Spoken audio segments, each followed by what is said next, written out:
اعوذ باللہ من الشیطان الرجیم بسم اللہ الرحمن الرحیم نحمدک ونستعینک یا ذا الجود والنعم یا ذا الفضل والکرم یا عالم السر والہمم یا خالق اللوح والقلم یا رب البیت والحرم الصلاۃ والسلام علی النبی الامی المکی المدنی التجلی التام والمجل الاتم مالک الحدوث سلطان القدم ابی العقول والنفوس والبشر وهو علة العلل ابی القاسم محمد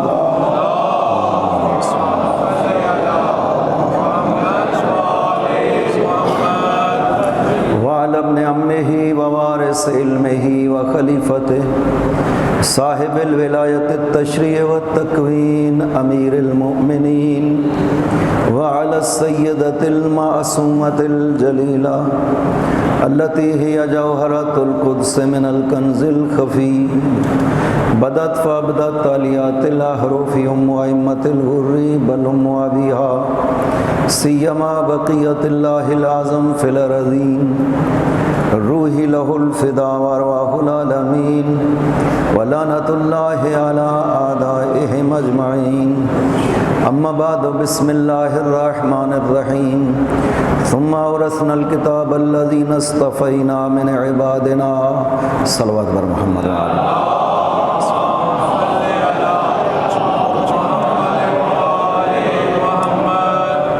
دعا کے لیے کہا گیا ہے ایک سورہ فاتحہ 3 مرتبہ سورہ توحید جناب شیخ محمد ریاض اور سعید الدین قاضی کے ایصال ثواب کے لیے تلاوت فرمائیں۔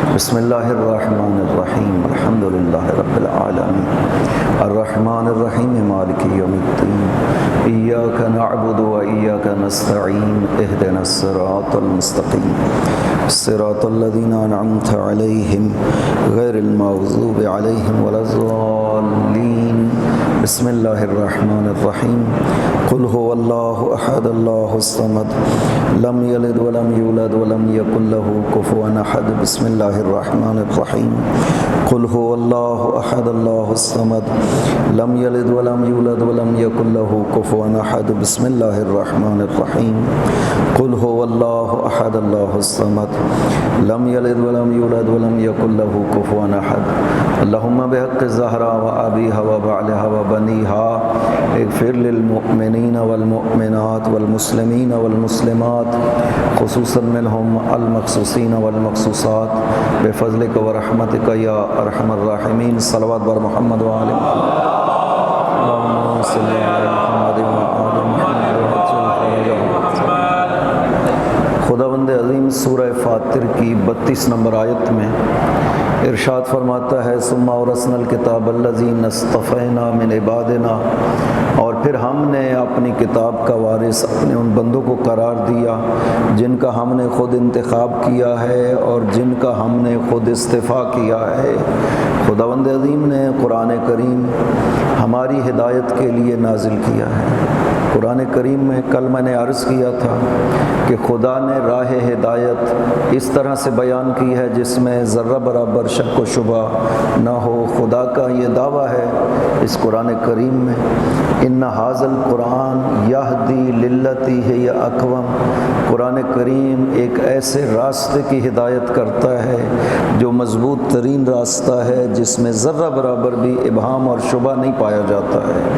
یہ قرآن کا دعویٰ ہے، لہٰذا ہمارا حق بنتا ہے قرآن کریم سے پوچھنا کہ اے کتاب الہی وہ کون سا راستہ ہے جس کے بارے میں خدا کہہ رہا ہے کہ میں نے اس راستے کو قرآن کریم میں بہت واضح لفظوں میں بیان کیا ہے۔ کل ہم نے سورہ حمد میں اور آیت الکرسی میں خداوند عظیم نے اس راستے کی خصوصیات کو بیان کیا ہے، اسے ذکر کیا۔ قرآن کریم ہادی ہے لیکن ہادی کافی نہیں ہے۔ یہ قرآن کا قطعاً دعویٰ نہیں ہے کہ میں ہادی کافی ہوں، لہٰذا قرآن کے ہوتے ہوئے ہمیں کسی اور چیز کی ضرورت نہیں ہے۔ یہ قرآن نے قطعاً دعویٰ نہیں کیا ہے لہذا کسی کو یہ حق بھی نہیں پہنچتا کہ کوئی قرآن کے لیے کہے کہ قرآن ہمارے پاس موجود ہے، ہمیں قرآن کے علاوہ کسی اور کی ضرورت نہیں ہے، حسبنا کتاب اللہ، ہمارے لیے اللہ کی کتاب کافی ہے۔ یہ حق نہیں دیا قرآن کریم نے، ورنہ قرآن راستے کو اس طرح بیان نہ کرتا جیسے سورہ حمد میں خداوند عظیم نے اس راستے کو بیان کیا ہے۔ راستے کی صفات کہہ دیتا، میرا راستہ ایسا ہے جس میں جھوٹ نہیں ہونا چاہیے، برائی نہیں ہونی چاہیے، ظلم نہیں ہونا چاہیے، حقوق غصب نہیں ہونے، یوں کہہ دیتا کہ میرا راستہ اس طرح سے ہے۔ خدا نے یہ نہیں فرمایا، خدا نے فرمایا ہے میرا راستہ صراط الذین انعمت علیہم، کچھ ہستیوں کا راستہ ہے، یہی میرے راستے کی پہچان ہے۔ کچھ ہستیاں ہیں، بس ان کے راستے پہ آپ کو چلنا ہے، آپ کو یقین ہو جائے گا کہ یہی میرا راستہ ہے۔ اور عجیب بات ہے، خداوند عظیم نے قرآن کریم میں ایک جگہ صراط مستقیم کو اپنی طرف نسبت دی ہے کہ انک لتہدی، پاک پیغمبر کے بارے میں خدا ارشاد فرماتا ہے انک لتہدی الی صراط مستقیم، پیغمبر آپ ہدایت کرتے ہیں صراط مستقیم کی۔ صراط کی پہچان کیا ہے؟ صراط اللہ الذی لہ ما فی السماوات والارض، اللہ کا راستہ جو مالک ہے زمین و آسمان کا۔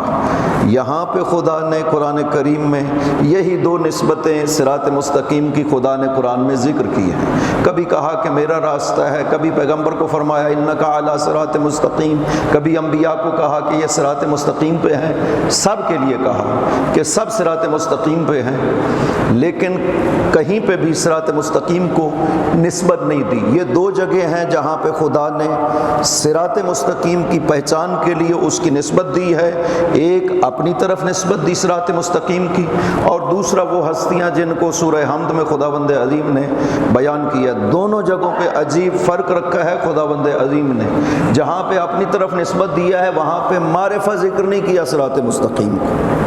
انک لتہدی الی صراط مستقیم، الی الصراط المستقیم نہیں کہا۔ پیغمبر آپ ہدایت کرتے ہیں ایک صراط مستقیم کی طرف، نسبت دے دی، وہ میرا راستہ ہے، پہچان کوئی نہیں بتائی ہے، اس لیے نکرہ صورت میں ذکر کیا ہے، معرفہ صورت میں صرف سورہ حمد میں خدا نے صراط مستقیم کو ذکر کیا ہے۔ اس کا مطلب ہے خدا کہتا ہے کہ راستہ میری طرف نسبت رکھتا ہے، لیکن پہچان نہیں ہوں میں راستے کی، پہچان میرے راستے کی وہ ہستیاں ہیں جن کی صفات سورہ حمد میں بیان کی ہے خداوند عظیم۔ تو خدا اپنی ذات کے ساتھ پہچان نہیں فرما رہا، اپنی طرف نسبت دے رہا ہے راستے کو، میرا راستہ ہے۔ یہ جو فرمایا ان ربی اعلیٰ صراط مستقیم، پیغمبر انہیں بتاؤ میرا رب صراط مستقیم پہ، اس کا مطلب یہی ہے کہ وہ بھی صراط مستقیم پہ چل رہا ہے جیسے ہم صراط مستقیم پہ ہیں۔ ہمیں حکم دیا گیا ہے کہ تم صراط مستقیم پہ رہنا۔ کیا خدا جو کہہ رہا ہے ان ربی اعلیٰ صراط مستقیم کہ میرا رب صراط مستقیم پر ہے، یعنی وہ بھی ہماری طرح صراط مستقیم پہ چل رہا ہے؟ نہ، قطعاً یہ مراد نہیں ہے، بلکہ اعلیٰ صراط مستقیم وہاں خدا سے کہنے کا مطلب یہ ہے کہ وہ راستہ خدا کا راستہ ہے، آپ کی ذمہ داری ہے اس راستے پہ چلنا۔ اس راستے کی پہچان یہ ہے کہ کچھ ایسی ہستیوں کا راستہ ہے الذین انعمت علیہم، جن پہ خدا نے اپنی ساری نعمتیں مکمل کر دی ہیں، غیر المغضوب علیہم، انہوں نے زندگی میں کبھی بھی ایسا کام نہیں کیا کہ خدا ان پہ ناراض ہو، ولا الضالین، اور وہ زندگی میں کبھی گمراہ بھی نہیں رہی ہوں گی۔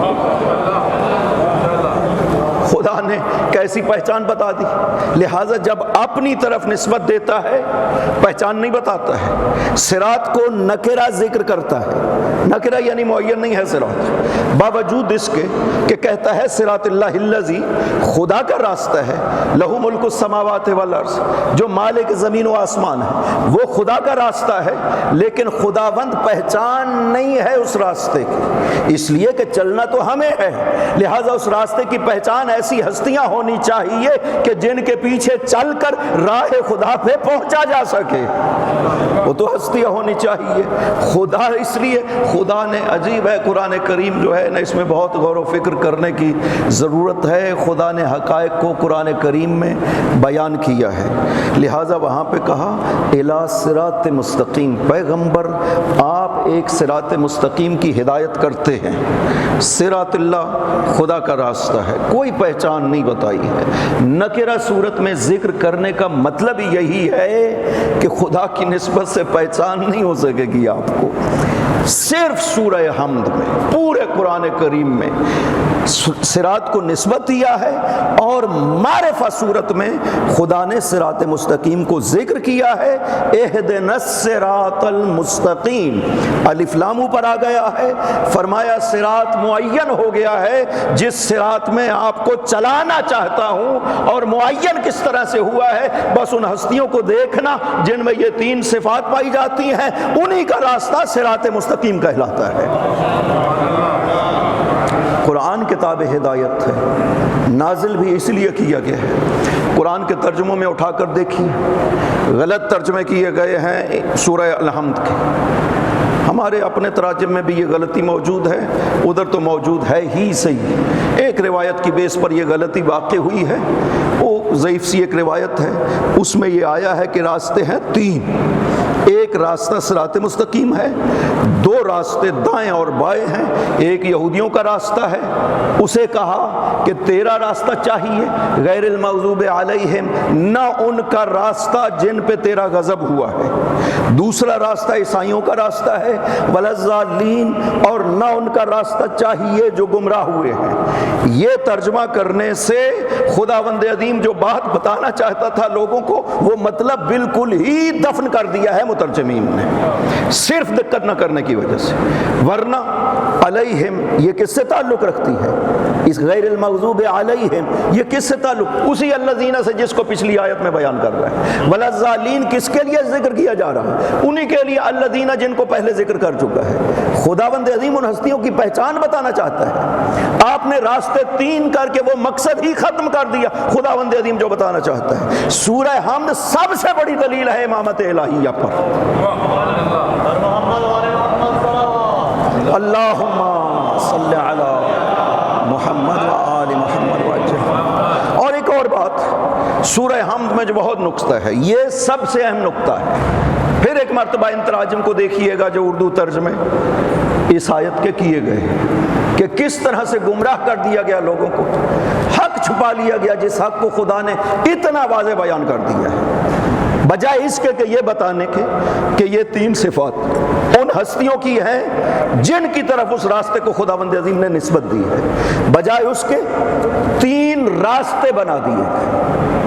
بھائی کیا فرق ہے یہودیوں میں اور نصرانیوں میں؟ دونوں مغضوب علیہم بھی ہیں اور دونوں ضالین بھی ہیں۔ الگ کرنا، ضالین عیسائی ہیں اور مغضوب علیہم یہودی ہیں، کس وجہ سے؟ وہ دونوں صفات دونوں میں پائی جاتی ہیں، وہ دونوں گمراہ بھی ہیں اور مغضوب خدا بھی ہیں۔ کیوں مغضوب خدا ہے؟ اس لیے کہ حکم الہی کی کھلم کھلا خلاف ورزی کی ہے۔ تو غیر المغضوب علیہم، خدا فرماتا ہے ایسی ہستیاں ہونی چاہیے جن پہ کبھی بھی غضب الہی نہ ہوا ہو۔ کیوں؟ اس لیے کہ انہوں نے زندگی میں کبھی ایسا کام ہی نہیں کیا جس سے خدا ناراض ہوتا ہو۔ بے عین ہی آیت الکرسی میں خداوند عظیم نے یہی بات بیان کی ہے۔ اللہ ولی الذین آمنوا یخرجہم من الظلمات الی النور، خداوند عظیم ولی ہے ان کا جو ایمان لائے ہیں۔ کیوں؟ یخرجہم من الظلمات الی النور، ولی کا کام یہ ہے کہ وہ ظلمتوں سے نکالتا ہے، نور کی طرف لے جاتا ہے۔ ظلمت کیا ہے؟ کفر ظلمت ہے، شرک ظلمت ہے، نفاق ظلمت ہے، فسق ظلمت ہے، گناہ ظلمت ہے، جہالت ظلمت ہے۔ اس کا مطلب ہے ولی وہ ہو سکتا ہے جو نہ کبھی جاہل رہا ہو، نہ کبھی مشرک رہا ہو، نہ کبھی کافر رہا ہو، نہ کبھی گناہ گار رہا ہو، وہ ولی بن سکتا ہے۔ یا علی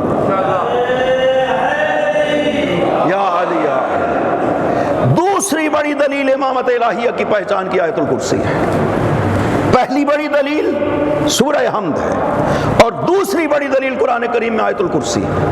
ان دو آیتوں پہ غور کرنے کی ضرورت ہے جو ہمیشہ پڑھی جاتی ہے۔ آیت الکرسی کو کہا گیا کہ نماز کے بعد کوشش کرنے پڑھیں، خداوند عظیم علم عطا کرتا ہے آیت الکرسی کو مسلسل پڑھنے سے، اور بھی بہت سے فائدے ہیں۔ سورہ حمد کو واجب قرار دیا اس نے نمازوں میں، کس وجہ سے واجب قرار دیا ہے؟ چونکہ اس میں مدح خدا موجود ہے۔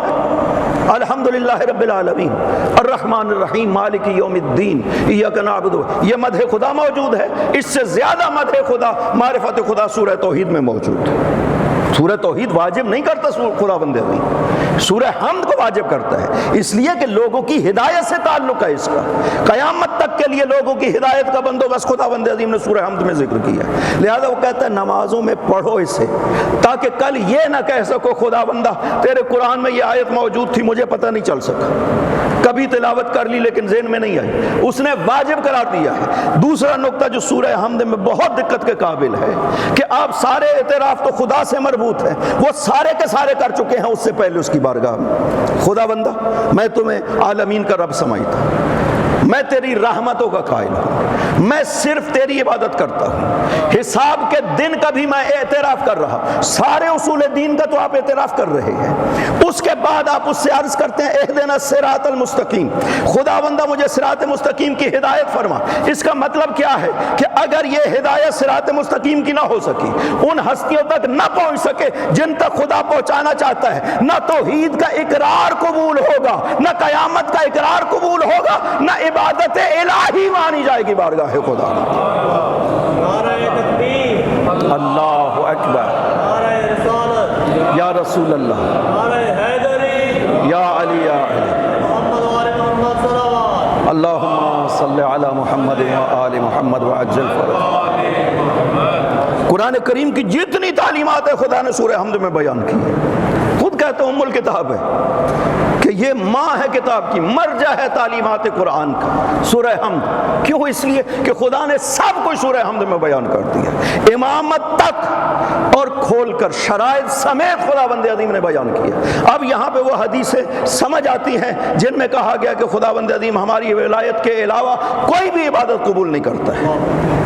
من عبد اللہ بین صفا والمروہ الف سنۃ ثم عبد اللہ بین صفا والمروہ الف سنۃ ثم عبد اللہ بین صفا والمروہ الف سنۃ، کوئی شخص 1000 سال صفا و مروہ کے بیچ میں خدا کی عبادت کرتا ہے، پھر 1000 سال صفا و مروہ کے بیچ میں خدا کی عبادت کرتا ہے، پھر 1000 سال صفا و مروہ کے بیچ میں خدا کی عبادت کرتا ہے، 3000 سال کی عبادتیں کہاں پر؟ صفا و مروہ کے درمیان میں۔ ثم لقی اللہ بغیر ولایتنا اہل البیت اکبہ اللہ ولا من خیرہ فی النار، اتنی عبادتوں کے بعد بھی اگر خدا سے ملاقات کرتا ہے اور ہم اہل بیت کی ولایت اس کے دل میں نہیں ہوتی، خدا اسے منہ کے بل جہنم میں ڈالے گا۔ کوئی عبادت بارگاہ خدا میں قبول نہیں ہے جب تک ولایت نہ۔ یہ ایک بات حدیث میں آئی ہے۔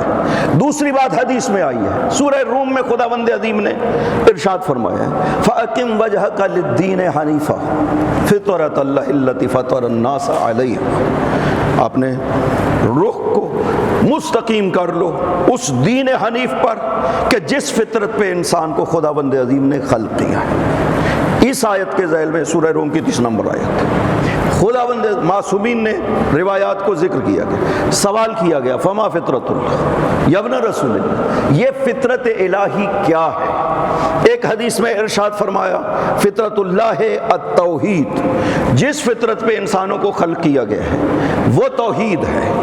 دوسری حدیث میں آپ نے حقیقت توحید کو ارشاد فرمایا کہ حقیقت توحید کیا ہے، کوئی یہ نہ سمجھے کہ خالی کلمہ لا الہ الا اللہ کہہ دیا یہ توحید بن جائے گی۔ فرمایا نہ، لا الہ الا اللہ محمد رسول اللہ علی ولی اللہ، الہ ہونا التوحید، توحید صرف لا الہ الا اللہ نہیں ہے، جب تک توحید کے ساتھ رسالت نہ ہو اور جب تک رسالت کے ساتھ علی کی ولایت نہ ہو توحید مکمل ہی نہیں ہوتی ہے۔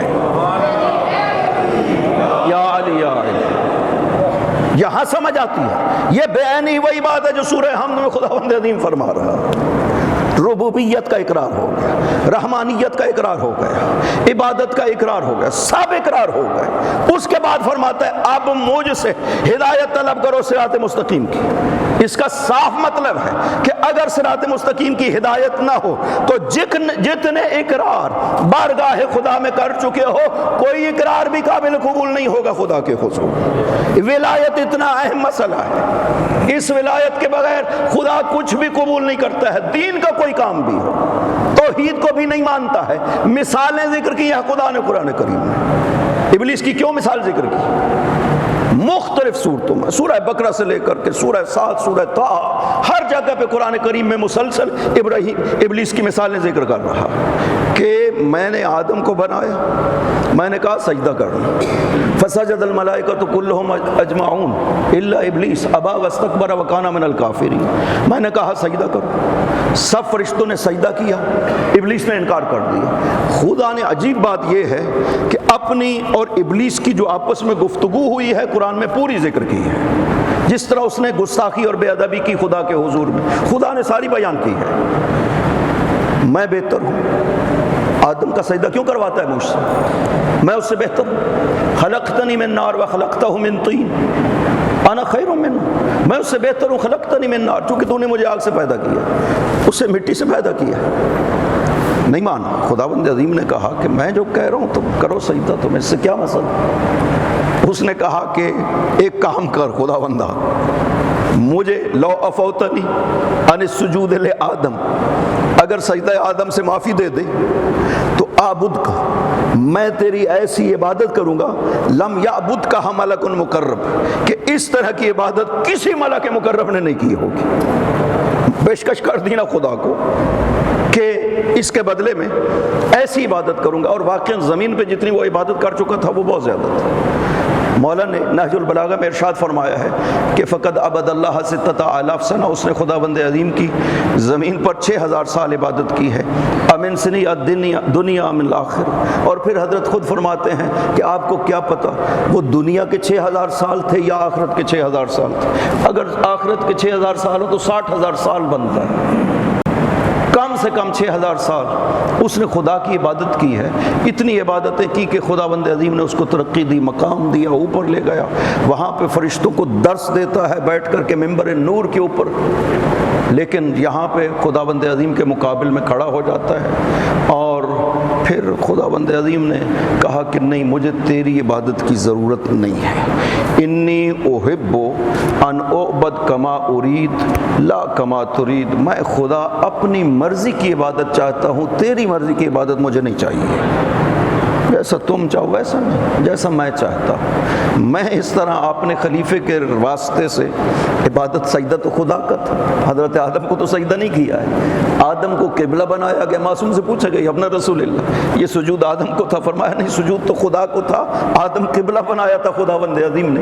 ابلیس وہ برداشت نہیں کر سکا، ابلیس نے سب کچھ قبول کیا ہوا تھا خدا کا، انکار نہیں کیا تھا خداوند عظیم کی خالقیت کا، مالکیت کا، حاکمیت کا، قدرت کا، کسی چیز کا انکار نہیں کیا، لہٰذا مانگتا بھی خدا سے رہا ہے کہ مجھے حیات عطا کر دے، میں ایک لمبی زندگی رہے، پھر میں گمراہ بھی کروں گا تیرے بندوں کو۔ یہ ساری باتیں خداوند عظیم سے کہیں، مانگتا خدا سے ہے، لمبی عمر اس سے مانگی، قدرت اس سے مانگی، وسوسہ کرنے کی علم اس سے مانگا، خالقیت کا وہ معترف، عبودیت کا وہ معترف، سارے اعترافات اس نے کیے ہیں بارگاہ خدا میں، لیکن صرف اور صرف جسے خداوند عظیم نے اپنا خلیفہ بنایا تھا اس نے خلیفہ کا انکار کیا۔ خداوند عظیم نے ساری عبادتیں بھی رد کر دی، توحید بھی ختم کر دی کہ تیری توحید بھی قبول نہیں، چونکہ تو نے میرے خلیفہ کا انکار کیا ہے۔ خلافت الہیہ اتنا ہے مسئلہ، کوئی یہ نہ کہے کہ میں نے خدا کو مان لیا بس، خدا کا تو یہی مقصد ہے نا، نہ اس کا مقصد ہے اسے منوانا، لیکن ایک خاص راستے سے منوانا چاہتا ہے کہ اس خلیفہ کے راستے سے معصوم فرماتے ہیں لولانا لما عبد اللہ لولانا لما عرف اللہ، اگر ہم نہ ہوتے خدا کی عبادت نہ ہوتی، اگر ہم نہ ہوتے خدا کو پہچانا نہ جاتا، یعنی وہ جو بارگاہ خدا میں عبادت بھی مقبول ہے وہ ہے جس میں رہنمائی ہماری شامل ہونی چاہیے۔ اگر معرفت خدا بھی قبول ہے تو تو وہ ہدایت ہے جو ہمارے ذریعے سے حاصل ہونی چاہیے۔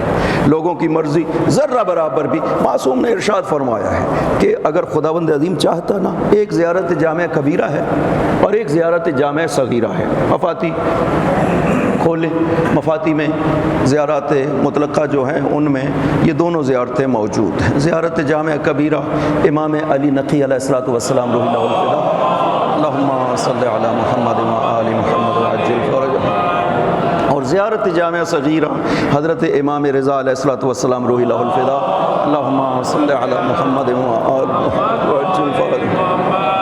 بہت زیادہ جامع مضامین پر مشتمل ہے زیارت جامع صغیرہ بھی، لہذا اگر نہ پڑھ سکے کبیرہ تو زیارت جامع صغیرہ ضرور پڑھیں، چونکہ معصومین سے جو بھی زیارت، میں کہا کرتا ہوں کہ مقام معصومین کو پہچاننا ہو تو ان زیارات کے ذریعے سے پہچانا جائے جو معصوم نے خود ارشاد فرمائی ہے۔ بہت سی زیارات ہیں جو معصوم نے ارشاد فرمائی ہیں، کچھ زیارات ہیں جو امامزادوں سے متعلق ہیں یا ائمہ طاہرین سے بعض زیارات متعلق ہیں جو علماء کی عبارات ہیں، علماء نے مقامات اہل بیت کو سامنے رکھا ہے اور بعض زیارات ترتیب دی ہیں۔ زیادہ تر جو امامزادوں کی زیارات ہیں وہ علماء کی ترتیب دادہ شدہ ہیں، بہت کم امامزادے ہیں کہ کسی کی زیارت معصوم نے ارشاد فرمائی ہو۔ یہ مقام اور عظمت جو ہے نا وہ حضرت عباس کو حاصل ہے، کہ کمال ہے کہ وہ ہستی ہے جو امام نہیں تھی لیکن آپ کا زیارت نامہ جو ہے وہ معصوم نے ارشاد فرمایا ہے، روح اللہ الفدا۔ جو معصومین نے حضرت عباس کے بارے میں کہا ہے، انسان تصور نہیں کر سکتا مقام حضرت عباس کا، لہذا چوتھے امام نے، چھٹے امام نے، 12ویں امام نے جس طرح سے حضرت عباس کے مقامات کو ذکر کیا نا ان زیارات میں، زیارت ناہیہ میں مولا نے، چھٹے امام نے جو زیارت نامہ حضرت عباس کا ذکر کیا، بے عین ہی معصوم کا زیارت نامہ فرمایا، ایوان عباس میں باہر کھڑے ہو کر کے اذن دخول طلب کرنا ہے حضرت عباس سے جب داخل ہونا ہے، پھر داخل وہ کیا الفاظ ہیں وہ خود ارشاد فرمایا، اس کے بعد جب داخل ہو جائیں حضرت عباس کی خدمت میں کس طرح سے سلام عرض کرنا ہے، یہ سارا کہ السلام علیکہ ابن امیر المؤمنین المواسی بنفسہ اخاہ، جس نے اپنی جان اپنے بھائی پہ قربان کر دی اور اپنے دونوں بازوؤں کو قلم کروایا حسین کی محبت میں، اور حسین کے اوپر فدا ہوا علی کا بیٹا، اور پھر آگے کہ منزلت ان للعباس منزلۃ عند اللہ یغبط بہا جمیع الشہداء یوم القیامہ۔ چوتھے امام نے ارشاد فرمایا کہ ہمارے چچا عباس کو خداوند عظیم کے ہاں قیامت کے دن ایک ایسی منزل حاصل ہوگی کہ تمام شہداء عباس کے مقام پر رش کرتے ہوئے نظر آئیں گے۔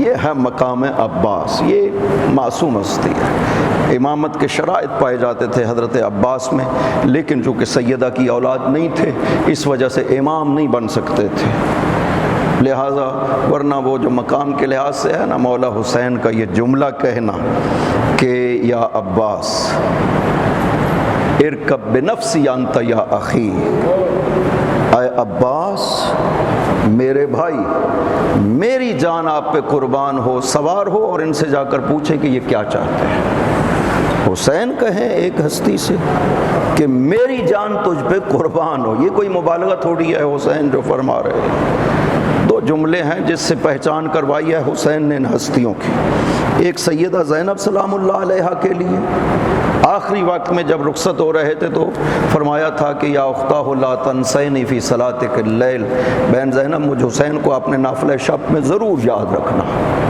یہ مقام ہے سیدہ زینب سلام اللہ علیہا کا، اور حضرت عباس کے لیے یہ جملہ جو سید الشہداء نے ارشاد فرمایا، چوتھے امام نے، چھٹے امام نے، 12ویں امام نے، سب معصومین نے۔ لہٰذا یہ زیارات ایک خزانہ ہے معرفت کا، اگر واقعاً معصوم کی معرفت چاہتے ہیں تو جو زیارات معصومین نے خود ارشاد فرمائی ہیں ان کو ایک بعنوان زیارت پڑھا جاتا ہے، ایک دفعہ بعنوان خزینہ علم جو معصوم نے ارشاد فرمایا ہے اس نیت سے اس کو پڑھیں، اس کی شروع اس میں جو مقامات معصومین کے ذکر کیے گئے ہیں ان کو پڑھیں۔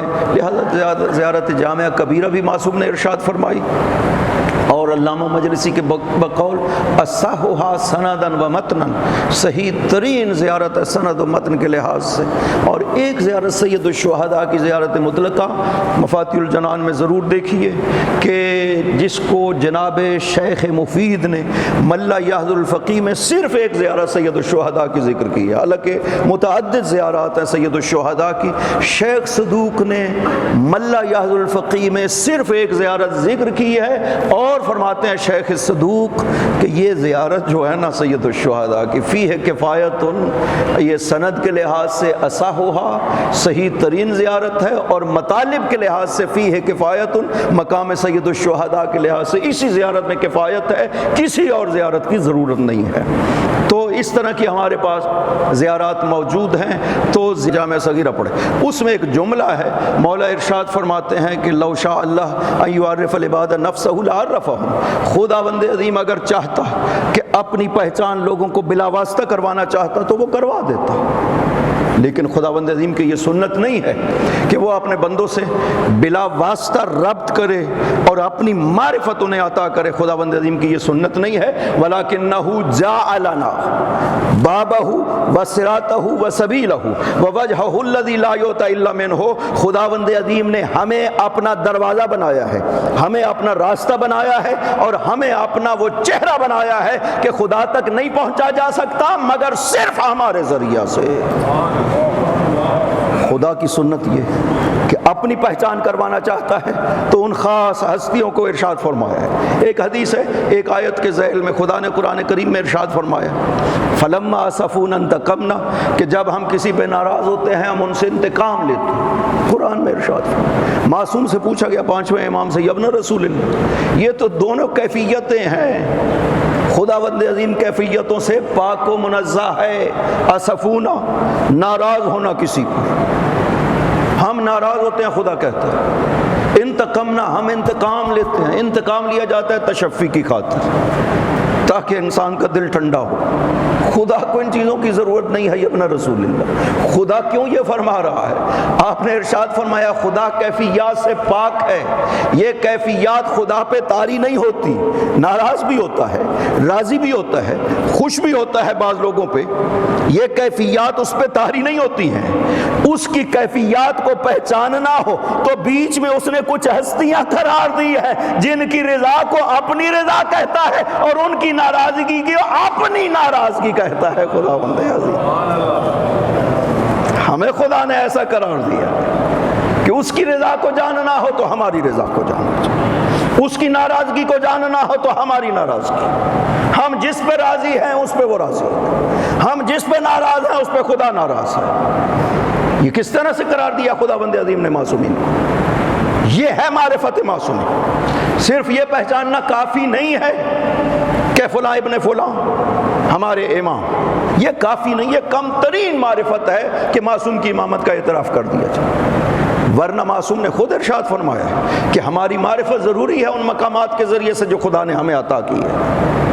خدا نے ان ہستیوں کو ہمارے اور اپنے بیچ واسطہ قرار دیا، بغیر واسطہ کے یہ سنت خدا نہیں ہے کہ اپنے بندوں سے ربط کرے، اس نے ہمیں واسطہ قرار دیا ہے۔ کئی جہاز سے ان نمائندگان الہی کی انسانوں کو ضرورت ہے، قیامت تک کے لیے انسان محتاج ہے۔ خدا جن مقاصد کو اس کائنات میں پورا کرنا چاہتا ہے وہ ڈائریکٹ پورا نہیں کرتا، اگر چاہتا تو کر لیتا، لیکن وہ بلا واسطہ پورا نہیں کرتا اپنے مقاصد، وہ اپنے بندوں کو واسطہ بناتا ہے۔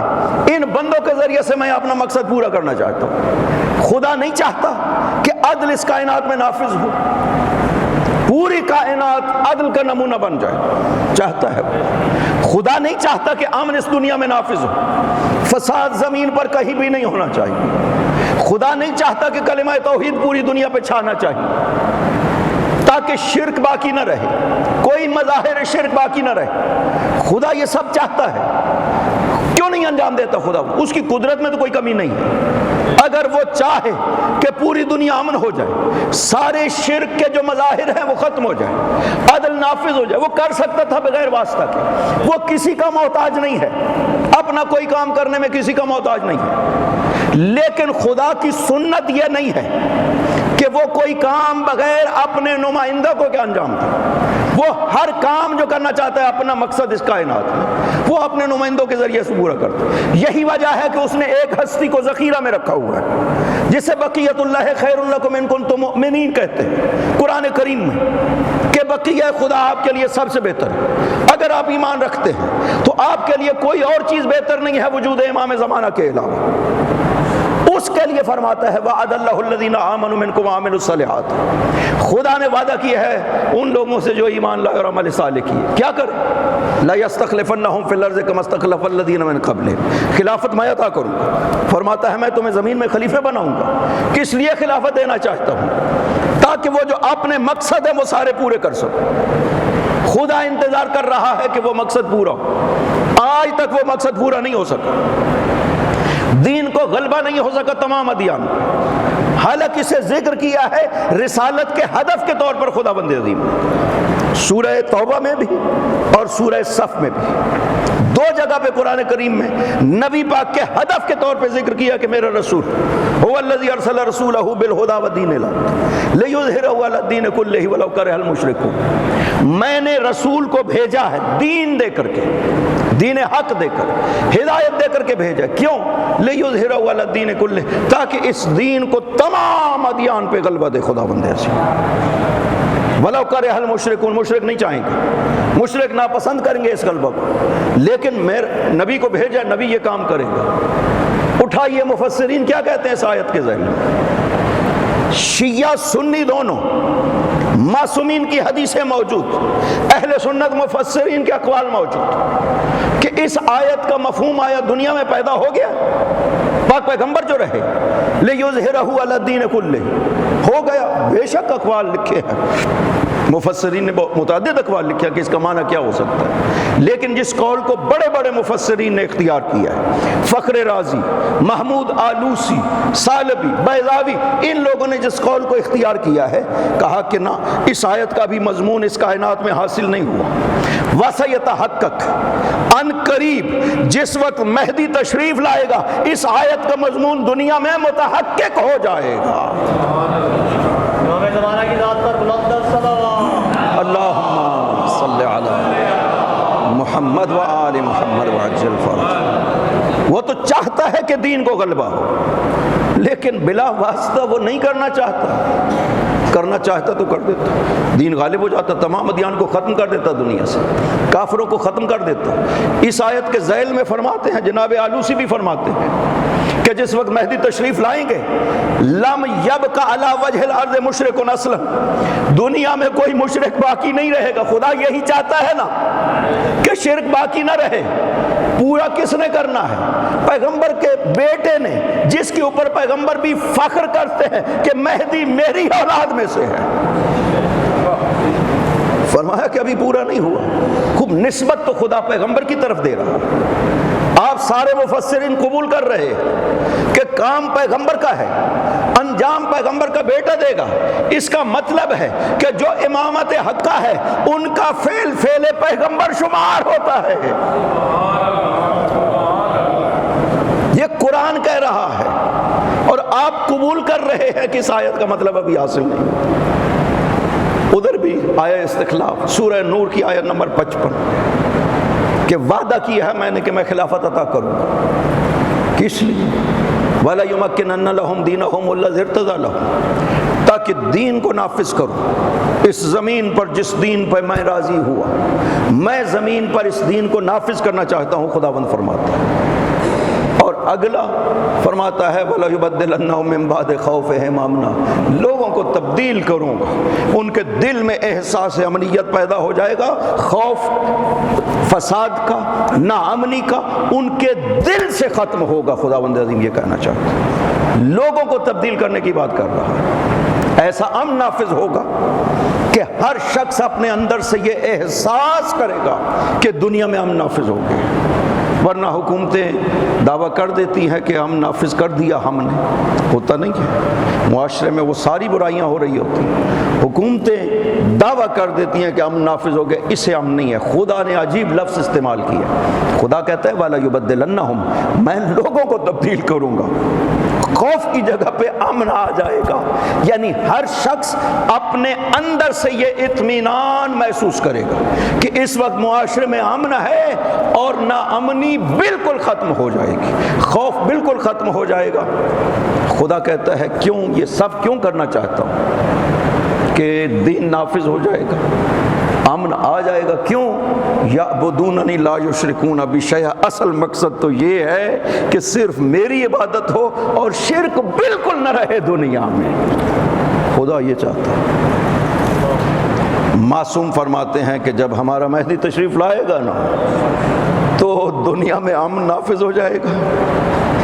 کلمہ توحید جہاں جہاں پہ انسان بستے ہیں، صبح و شب لا الہ الا اللہ کی آوازیں گونجے گی، عدل گھروں میں داخل ہوگا جیسے رات چھا جاتی ہے، اتنا عدل ہوگا، گھروں میں داخل ہو جائے گا جیسے رات چھا جاتی۔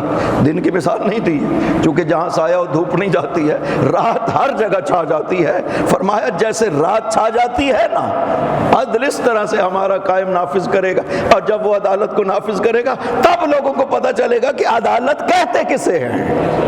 اب پیغمبر نے فخر فرمایا، یہودی نے آ کر کے سوال کیا کہ آپ کو کیا فرق حاصل ہے موسیٰ سے، کیا عظمت حاصل ہے آپ کو حضرت موسیٰ پر؟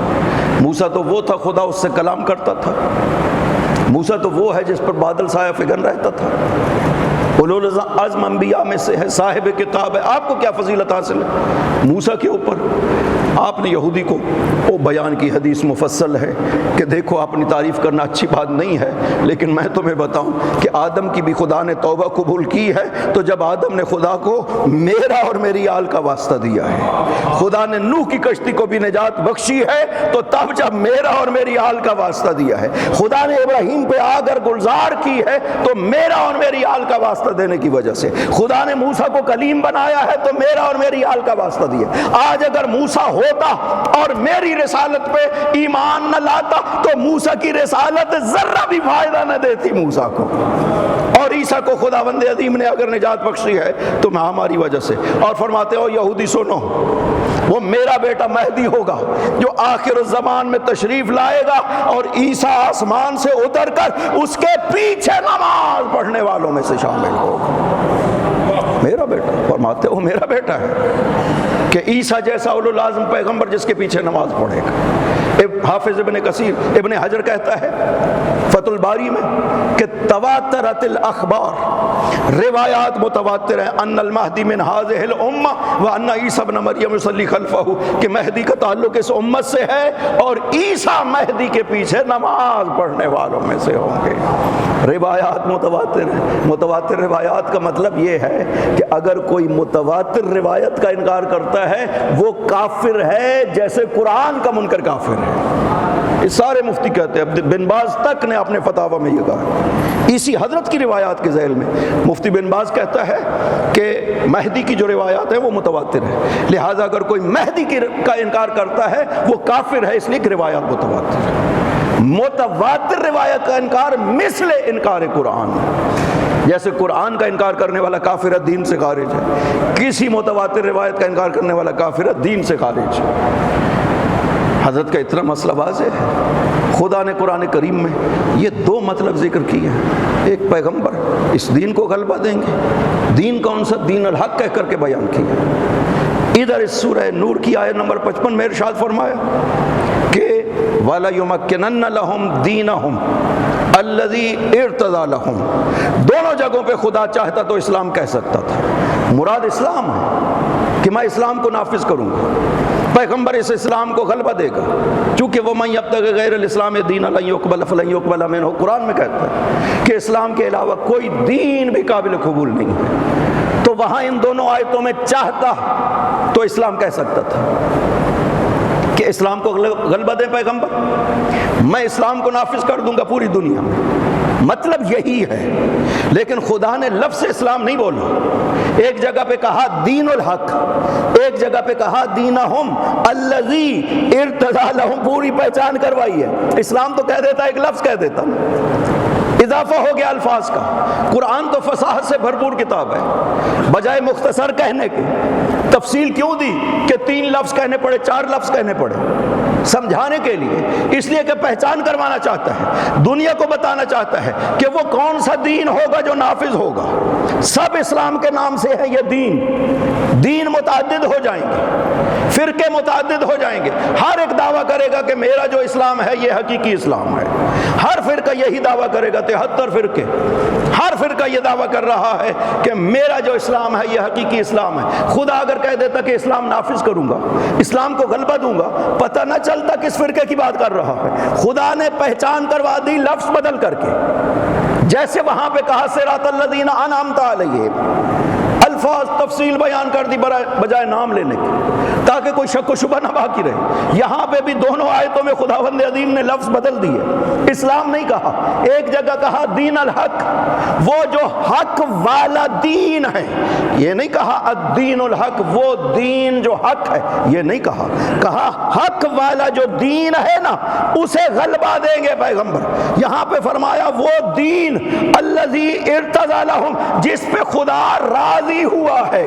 پورا قرآن اٹھا کر دیکھیے کس دین پہ رضایت کا اعلان کیا ہے۔ جب علی کی ولایت کا اعلان ہوا، دین کو کہا آج میں اس دین پہ راضی ہو گیا۔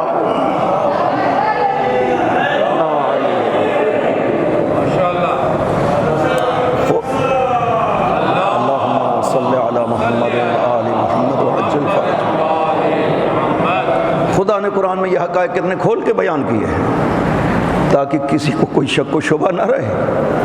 خدا قرآن میں کہتا ہے ثم اورثنا الکتاب الذین اصطفینا من عبادنا، میری کتاب کو بھی سمجھنا ہو تو یہ کتاب میں نے وراثت دی ہے اپنے بندوں کو، ان کے ذریعے سے اس قرآن کو سمجھنا، ورنہ یہ قرآن تمہارے لیے ہادی نہیں بن سکے گا جب تک ان ہستیوں کے پاس نہ جاؤ جن کی وراثت میں ہم نے یہ قرآن عطا کیا ہے۔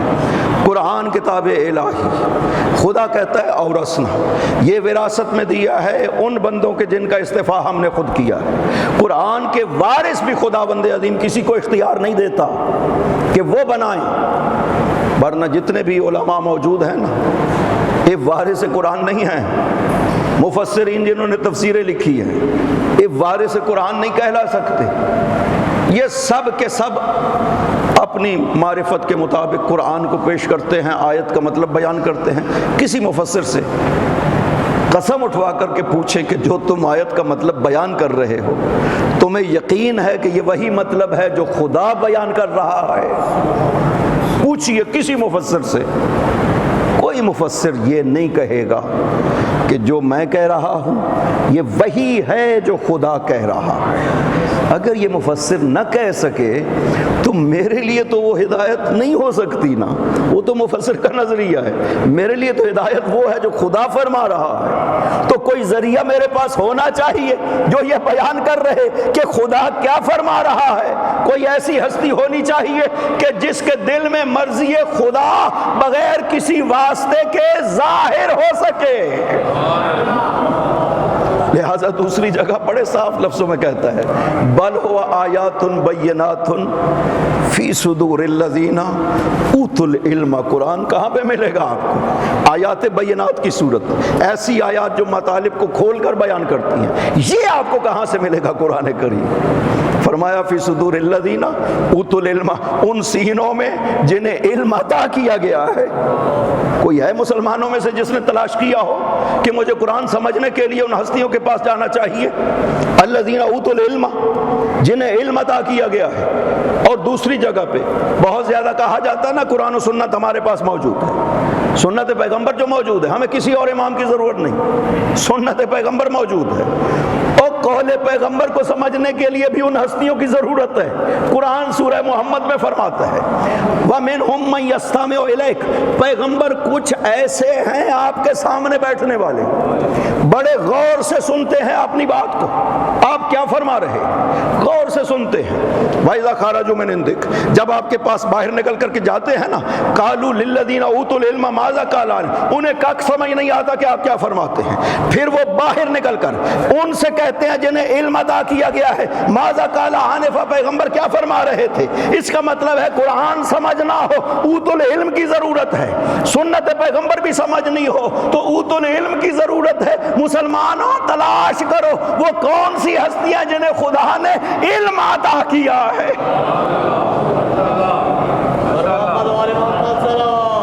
اللہم صلی علی محمد و آل محمد وعجل فرج۔ یا علی، آج تک کسی مسلمان نے تلاش نہیں کیا ہوگا کہ یہ اوت العلم کون ہے، کہ سنت سمجھنی ہے اوت العلم چاہیے۔ قرآن خدا فرماتا ہے آیات بینات، یہ قرآن آیات بینات تب ہی بنتا ہے فی صدور الذین اوتوا العلم، جب اس سینے میں ہو جنہیں علم عطا کیا گیا ہے۔ قتادہ ابن دعامہ آیا حضرت کی خدمت میں، حضرت نے سوال کیا قتادہ تم تفسیر کہتے ہو؟ بصرہ کا بہت بڑا عالم تھا۔ اس نے عرض کیا جی یا ابن رسول اللہ تفسیر کہتا ہوں۔ آپ نے فرمایا ناسخ و منسوخ جانتے ہو قرآن کے؟ اس نے کہا جی جانتا ہوں۔ فرمایا کیسے جانتے ہو؟ فما ورثک اللہ من کتابہ حرفا، خدا نے تجھے اپنی کتاب کا ایک حرف بھی وراثت میں نہیں دیا، تم کیسے دعویٰ کرتے ہو میں کتاب کو جانتا ہوں؟ دعویٰ وہ کرے جسے خدا نے کتاب کی وراثت عطا کی ہو۔ وہ ہستیاں ہیں جنہوں نے اعلان کیا ممبر پہ بیٹھ کر آؤ ہم سے پوچھو قرآن کی جس آیت کے بارے میں بھی پوچھتے ہو، میں علی سب سے زیادہ اسے جانتا ہوں۔ ہم سنت پیغمبر سمجھنا چاہیں، قرآن کہتا ہے ان ہستیوں کی آپ کو ضرورت ہے۔